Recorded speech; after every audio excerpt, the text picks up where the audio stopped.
ॐ श्री परमात्मने नमः। अथ षोडशोऽध्यायः।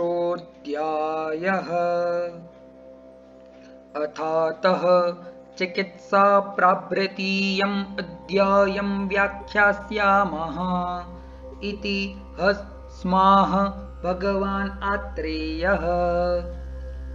चिकित्साप्राभृतो धीमान् शास्त्रवान् कर्म तत्परः नरं विरेचयति यं स योगात् सुखमश्नुते। यं वेद्यमानी त्वबुधो विरेचयति मानवं सोऽति योगात् अयोगाच्च मानवो दुःखमश्नुते। दौर्बल्यं लाघवं ग्लानिर्व्याधीनाम् अणुतारुचिः रद्वर्णशुद्धिः क्षुत्तृष्णा काले वेगप्रवर्तनं। बुद्धीन्द्रियमनः शुद्धिर्मारुतस्यानुलोमता सम्यक् विरिक्तलिङ्गानि कायाग्निश्चानुवर्तनं। स्थीवनं हृदया शुद्धि हृत्क्लेशः श्लेष्मपित्तयोः आत्मानम् अरुचिश्छर्दी रदौर्बल्यम् अलाघवम्।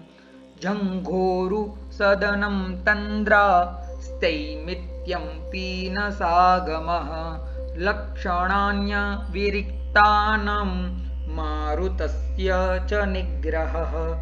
विट्पित्तकफवातानाम् आगतानां यथाक्रमं परं स्रवति यद् रक्तं मेदो मांसोदकोपमं। निःश्लेष्मपित्तम् उदकं शोणितं कृष्णमेव वा तृष्यतो मारुतार्तस्य सोऽति योगः प्रमुह्यतः। वमनेति कृते लिङ्गान् एतान्येव भवन्ति हि ऊर्ध्वगावातरोगाश्च वाग्रहश्चाधिको भवेत्। चिकित्सा प्राभृतं तस्मात् उपेयाच्छरणं नरः युञ्जात् य एनम् अत्यन्तम् आयुषा च सुखेन च। अविपाको रुचिः स्थूल्यं पाण्डुता गौरवं क्लमः पीडका कोठकण्डूनां सम्भवो रतिरेव च। आलस्य श्रमदौर्बल्यं दुर्गन्ध्यम् अवसादकः श्लेष्मपित्तसमुत्क्लेशो निद्रा नाशोति निद्रता। तन्द्रा क्लिब्यम् अबुद्धित्वम् अशस्त स्वप्नदर्शनं बलवर्णप्रणाशश्च तृप्यतो ब्रह्मणैरपि। बहुदोषस्य लिङ्गानि तस्मै संशोधनं हितम् ऊर्ध्वं चैवानुलोमं च यथा दोषं यथा बलम्। एवं विशुद्धकोष्ठस्य कायाग्निरभिवर्धते व्याधयश्चोपशाम्यन्ति प्रकृतिश्चानुवर्तते। इन्द्रियाणि मनोबुद्धिर्वर्णश्चास्य प्रसीदति बलं पुष्टिरपत्यं च वृषता चास्य जायते। जरां कृच्छ्रेण लभते चिरं जीवत्यनामयः तस्मात् संशोधनं काले युक्तियुक्तं पिबेन्नरः। दोषा कदाचित् कुप्यन्ति जितालङ्घनपाचने जिता संशोधनैर्येतु न तेषां पुनरुद्भवः। दोषाणां च द्रिमाणां च मूले नुपहते सति रोगाणां प्रसवानां च गतानामागतिर्ध्रुवा।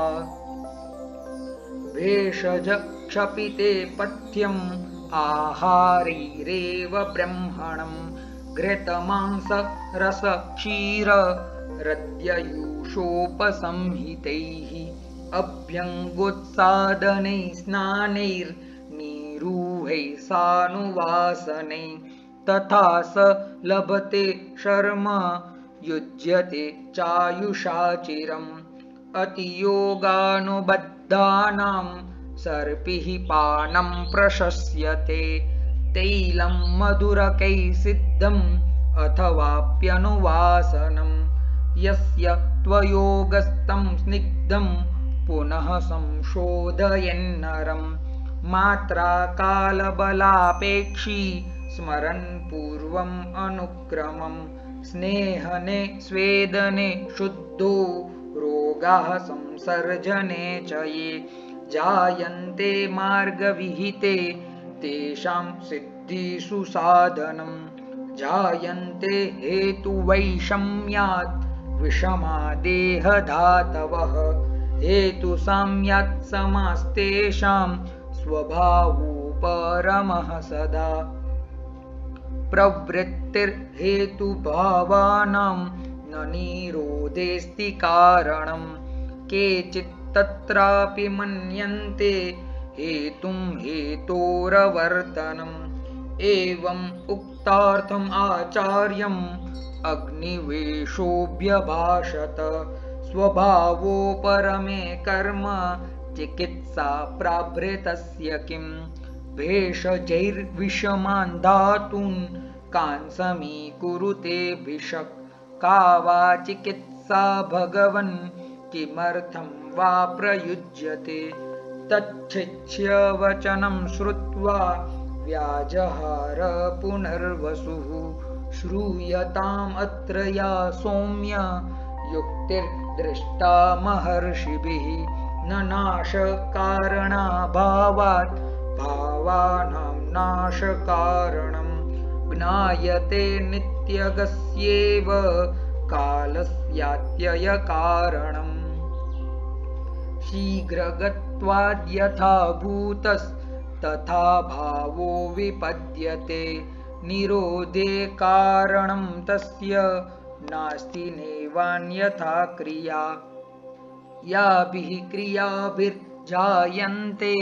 शरीरे धातवः समाः सा चिकित्सा विकाराणां कर्म तद्भिषजां स्मृतम् कथं शरीरे धातूनां वैषम्यं न भवेत् इति समानां चानुबन्धः स्यात् इत्यर्थं क्रियते क्रिया त्यागात् विषमहेतूनां समानां चोपसेवनात् विषमानानुबध्नन्ति जायन्ते धातवः समा समैस्तु हेतुभिर्यस्मात् धातुं संजनयत् समान् चिकित्सा प्राभृतस्तस्मात् दाता देहसुखायुषां धर्मस्यार्थस्य कामस्य नृलोकस्योभयस्य च दाता सम्पद्यते वेद्यो